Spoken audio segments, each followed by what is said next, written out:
Welcome to GAC Time. We discuss all things General Hospital. So put your feet up, get your teacups, get your snacks, and let's begin.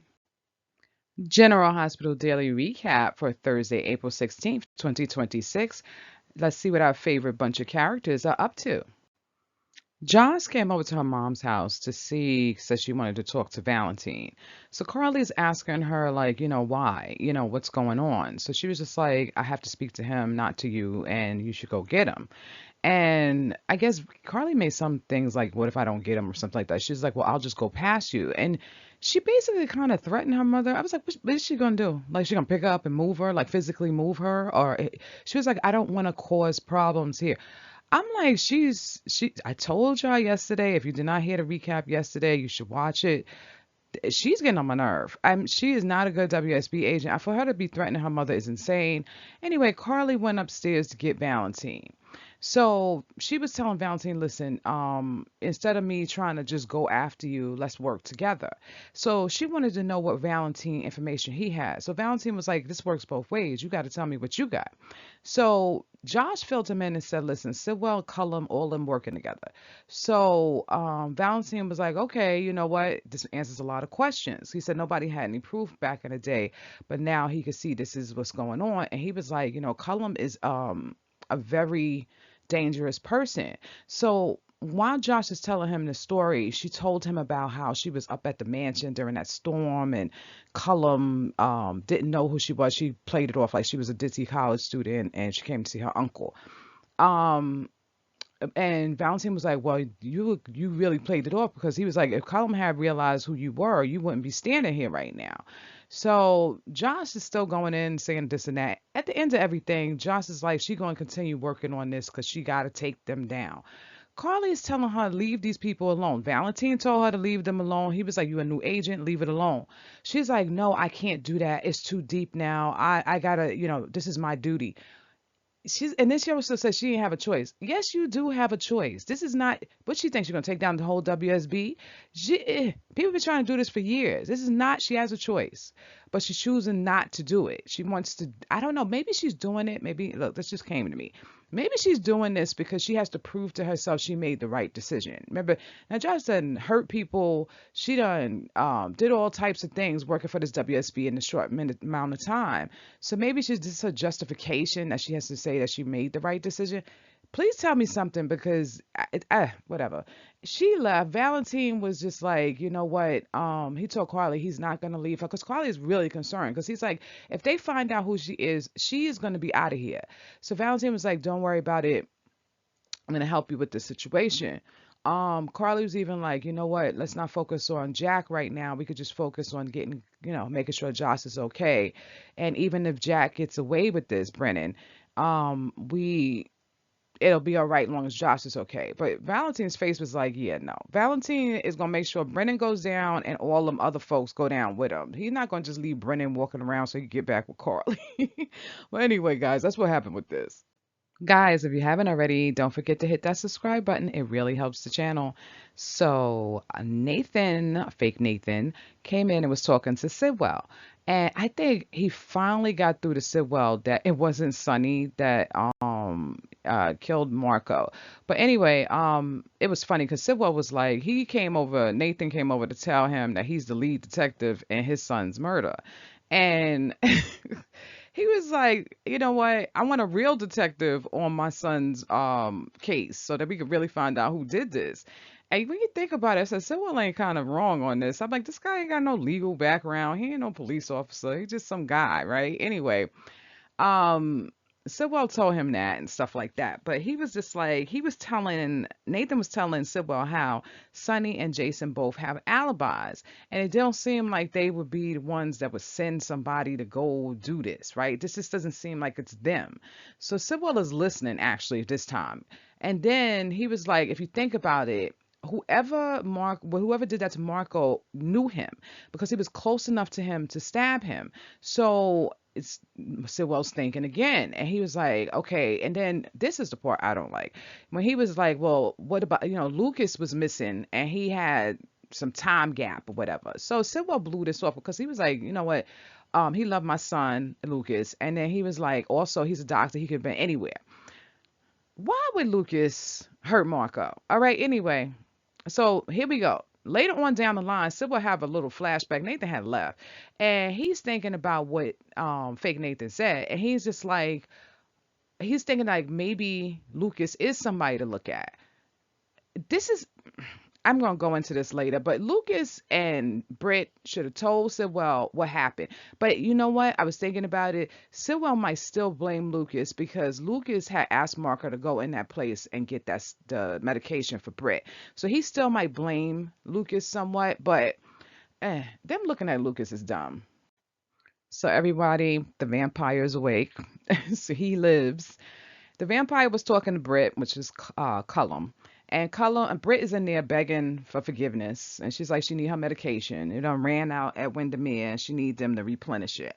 He's like, he ain't giving her the medication till he sees some results on this that thing that she's working on. And Britt, how's she gonna work on that if she's shaking and all types of stuff, right? Isn't her symptoms like she get the shakes and some other things? How's she supposed to do that without that medication? He sounds silly. And from there, Cullen is asking her about what happened at the pier because he was like, "Who shot him?" Because he was, he was telling her like, obviously Jason didn't do it. We know that because of the way Jason was set up. So Britt doesn't know because she got knocked out. But Cullum does not believe her. He's just like, no, well, tell me. And this, he's going back and forth with her. But Britt is just like, I don't know, da da. But Lucas comes in. Lucas is looking at him and she's like, Britt, what are you doing here? And Britt was like, well, I was just checking in on our patient, so they all know that they know each other. And he told Britt, this is a conflict of interest, since your boyfriend is the one who attacked Cullum. So Britt leaves and, Lucas is in there with the vampire. And Cullum tells Lucas, he's thanking him for saving his life. I'm just like, I don't know how Lucas could do this. Being a doctor and everything like that, I think I don't know. I would inject him with some kind of medication or something for what he did to Marco. When Lucas and Britt left, Nathan came in, and Nathan was trying to give Cullum the rundown of who they think did this to him. So he was like, Sitwell's on the warpath. He thinks it was Sonny and stuff like that. But Nathan was telling him that it got to be somebody closer because whoever it was able to get close to Marco. So Cullum didn't say much about this. We'll see what happens. Britt and Lucas was talking, and Lucas, I understand that he wants to get payment for Marco, what happened to Marco. I get that. But he is not any kind of law enforcement. He don't got no skills. He don't have anything that could keep him safe. He's telling Britt, don't worry about it. He's going to be able to get, finish the plan or be able to get stuff for her, probably get her medication, takes Cullum down. Britt is kind of getting at him and she's like, Cullum is a dangerous person. You don't want to be on his radar like that. Leave him alone. We're just going to ride this out and see what happens. I don't think that's a good plan either because Britt had to know what the ultimate is that once she's finished with that thing, that's it for probably both her and Lucas. But we shall see. She was trying to give Lucas a warning. Now with Sidwell thinking that Lucas might have had something to do with this, Cullum probably gonna be looking at Lucas to see who whatever. And then Lucas is gonna be running around that Windermere trying to figure things out. I don't know. Lucas, I hope he survived. He might be next to Marco in 5 more minutes. Dante took Danny and Rocco to the batting field so that they can, kind of just relieve some stress. I felt so bad during the scene because these boys just look, they are like young, right? They got to be, what, 16, 17 years old. They look like they got the weight of the world on top of them. So Dante is trying to get them to, loosen up. Come on, let's practice and things like that. And they just cannot do it. And can't blame them. Rocco's running around with that big boulder on his neck. And then Danny's thinking about his dad, don't know where his father's at. And so Dante kind of just keeps going at it. He made a joke because he was trying to bat and he hurt his shoulder. And he was like, I thought my shirt was tearing, but it was actually me. And then, the boys kind of chuckled over that. So it's kind of good. He's kind of lighting it up. But he did tell Danny that they're there for him. He was like, I loved your mother and she would want me to be there for you. And, we're family. So I'm glad Dante is stepping up to really show Danny that he's there for them. Danny was able to, kind of loosen up. He said, I'm going to go practice and then, we can hit the ball or whatever.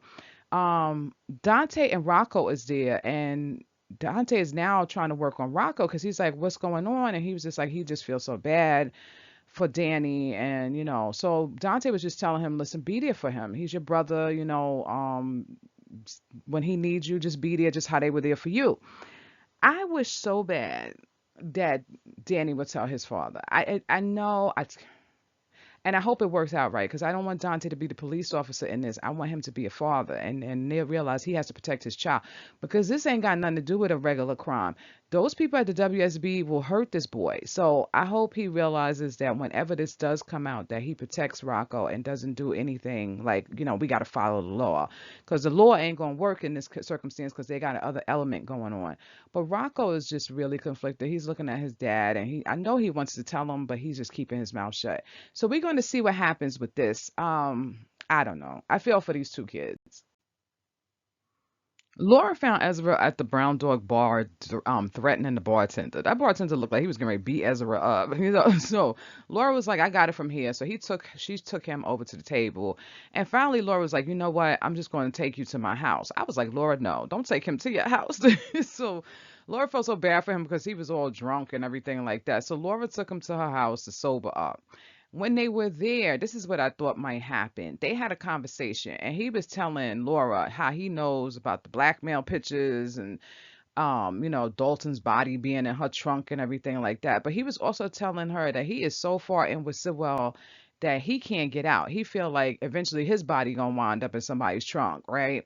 So Laura was thinking about it for a second, and she was just like, you know what? I think we can help each other. And then Ezra was like, well, how? And she was like, well, I got to think some things through. But then she went to the other room, got some coffee for him, but he passed out on her couch. So that's what I was thinking. I said, if you know what, if they could put their heads together, maybe both of them could come out of this without having to be messing with crazy Sidwell, because they got to get from underneath his thumb. To hit that bell notification and to like and subscribe because it really helps the channel. And thank you for joining us again at GHT Time. Till next time, bye.